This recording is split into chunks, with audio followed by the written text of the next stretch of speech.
এখানে কিন্তু হলুদ, সরিষা, লবণ, রসুন, পেঁয়াজ এগুলো দিয়ে একসাথে বেটে নিব।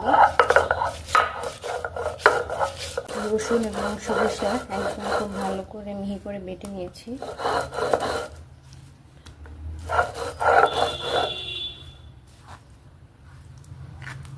এখন এর মধ্যে মশলা মাখিয়ে নেব।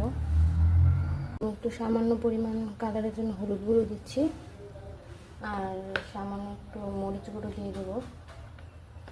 চাইলে কিন্তু আপনারা কাঁচা মরিচও দিতে পারেন। একসাথে মাখিয়ে নিচ্ছি।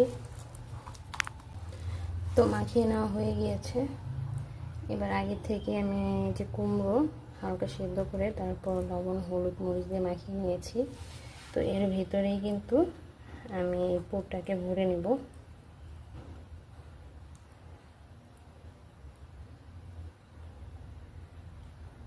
ভরে নিয়েছি। হালকা একটু উপর থেকে দেব, খুব বেশি দেব না, পুড়ে গেলে কিন্তু তিতো লাগবে। তো এভাবে করেই তো এক এক করে সবগুলোর ভিতরেই কিন্তু সরিষা বাটাটি ঢুকিয়ে নিয়েছি। এবার এগুলো ভেজে নেব। অনেক মিষ্টি, হয়তো